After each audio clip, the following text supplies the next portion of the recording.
ಎಲ್ಲರಿಗೂ ಯೇಸು ಕ್ರಿಸ್ತನ ನಾಮದಲ್ಲಿ ವಂದನೆಗಳು. ಉದಯ ಕಾಲದ ಆತ್ಮಿಕ ಉಪಹಾರ ಕಾರ್ಯಕ್ರಮಕ್ಕಾಗಿ ನಿಮ್ಮೆಲ್ಲರಿಗೂ ಶುಭ ವಂದನೆ. ಸ್ನೇಹಿತರೆ, ಆತ್ಮೀಯರೇ, ಪ್ರಿಯರೇ, ನೋಡುತ್ತಿರುವ ಪ್ರತಿಯೊಬ್ಬರಿಗೂ ದೇವರು ಆರೋಗ್ಯ ಆಯುಷ್ಯನ್ನು ಕೊಟ್ಟು ಕಾದು ಕಾಪಾಡಿ ನಡೆಸಲೆಂದೇಳಿ ನಾನು ಪ್ರಾರ್ಥಿಸುವನಾಗಿದ್ದೇನೆ. ಪ್ರತಿನಿತ್ಯದ ವಾಕ್ಯದಂತೆ ಈ ದಿನ ದೇವರು ಕೊಟ್ಟಂತ ವಾಕ್ಯವನ್ನು ನಾವು ನೋಡಿ ಆತನ ಆಶೀರ್ವಾದವನ್ನು ನಾವು ಪಡೆದುಕೊಳ್ಳೋಣ. ದೇವರ ಜನವೇ, ಈ ಮುಂಚಾನ ವೇಳೆಯಲ್ಲಿ ಕರ್ತನು ನಮಗೆ ಕೊಟ್ಟಂತ ವಾಕ್ಯ ಸತ್ಯವೇದದಲ್ಲಿರುವಂತ ಯೆಶಾಯನೆಂಬ ಪ್ರವಾದನ ಗ್ರಂಥ ಪುಸ್ತಕದಲ್ಲಿ ಅದರಲ್ಲಿ 40ನೇ ಅಧ್ಯಾಯ 31ನೇ ವಚನದಲ್ಲಿ ವಾಕ್ಯ ಹೀಗೆ ಇದೆ: ಯೆಹೋವನನ್ನು ನಿರೀಕ್ಷಿಸುವವರು ಹೊಸ ಬಲವನ್ನು ಹೊಂದುವರು, ಹದ್ದುಗಳಂತೆ ರೆಕ್ಕೆಗಳನ್ನು ಚಾಚಿಕೊಂಡು ಏರುವರು, ಓಡಿ ದಣಿದರು, ನಡೆದು ಬಳಲರು ಎಂಬುದಾಗಿ. ದೇವರ ನಾಮಕ್ಕೆ ಸ್ತೋತ್ರವಾಗ್ಲಿ.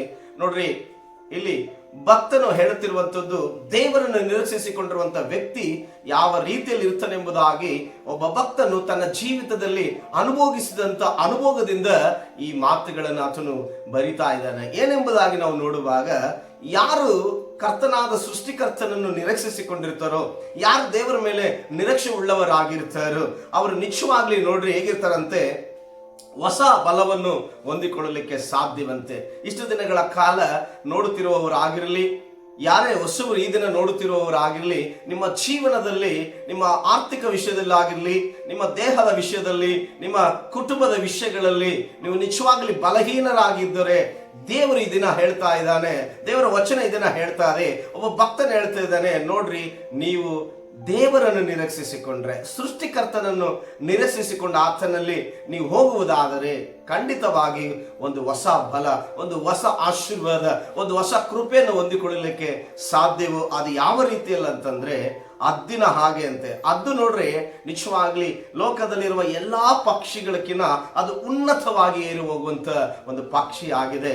ಅದು ಎಲ್ಲಾ ಪಕ್ಷಿಗಳಕ್ಕಿಂತ ಬಲಿಷ್ಠವಾದಂತ ಪಕ್ಷಿ ಆಗಿದೆ. ಅದೇ ರೀತಿಯಲ್ಲಿ ನೋಡುವ ಪ್ರತಿಯೊಬ್ಬರಿಗೂ ದೇವರನ್ನು ನಿರೀಕ್ಷಿಸಿಕೊಳ್ಳುವಾಗ, ಸ್ನೇಹಿತರೆ, ಪ್ರಿಯರೇ, ನಿಜವಾಗ್ಲಿ ಆ ಹದ್ದು ಎಷ್ಟು ಬಲಿಷ್ಠವಾಗಿದೆಯೋ, ಅದೆಷ್ಟು ಉನ್ನತಕ್ಕೆ ಏರಿ ಹೋಗುವಂಥದ್ದಾಗಿಯೋ, ಅದೇ ರೀತಿಯಲ್ಲಿ ನನ್ನ ಪರಿಸ್ಥಿತಿಗಳನ್ನು ದೇವರು ಹೊಸ ಕೃಪೆಯಿಂದ, ಹೊಸ ಬಲದಿಂದ ಆತನ ಹದ್ದಿನಂತೆ ಮೇಲಕ್ಕೆ ಹಾರುವ ಹಾಗೆ ಉನ್ನತವಾದ ಮಟ್ಟಿಗೆ ನಿಮ್ಮನ್ನು ಇಡುವುದಕ್ಕೆ ಆತನು ಶಕ್ತನಾಗಿದ್ದಾನೆ.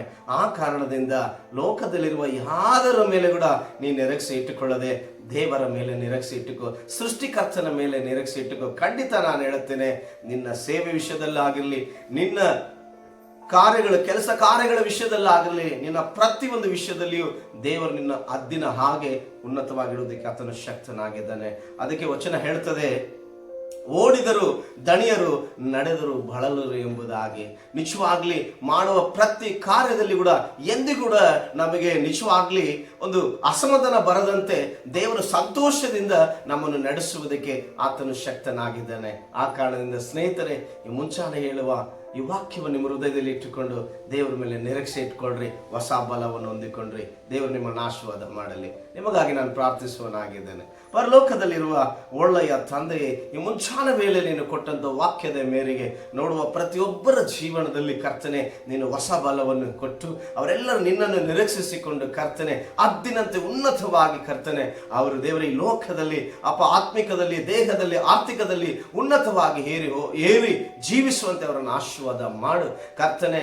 ಅವರು ಓಡಿದರು ದಣಿಯದೆ ಕರ್ತನೆ ಸ್ತೋತ್ರ, ನಡೆದರು ಬಳಲದಂತೆ ಕರ್ತನವರು ಎಲ್ಲಾ ಕೆಲಸ ಕಾರ್ಯಗಳ ಸಂಗಡ ನೀನಿದ್ದು ಹೊಸ ಬಲದಿಂದ, ಹೊಸ ಕೃಪೆಯಿಂದ, ಹೊಸ ಆಶೀರ್ವಾದದಿಂದ ನಡೆಸಬೇಕೆಂಬುದಾಗಿ ಈ ಮುಂಜಾನ ವೇಳೆಯಲ್ಲಿ ಕರ್ತನೆಯನ್ನು ಪಾದಕ್ಕೊಪ್ಪಿಸಿಕೊಡ್ತೇನೆ. ನೀನು ಕರ್ತನನ್ನು ಪ್ರಾರ್ಥನೆ ಕೇಳಿ ಆಶೀರ್ವಾದಿಸಿದ್ದಕ್ಕಾಗಿ ಸ್ತೋತ್ರ, ಯೇಸುವಿನ ನಾಮದಲ್ಲಿ ತಂದೆಯೇ, ಆಮೆನ್. Thank you. ಎಲ್ಲರಿಗೆ ಗಾಡ್ ಬ್ಲೆಸ್ ಯು. ಹೊಸ ಬಲವನ್ನು ಹೊಂದಿಕೊಂಡ್ರಿ, ದೇವರ ಆಶೀರ್ವಾದವನ್ನು ಪಡೆದುಕೊಳ್ಳ್ರಿ.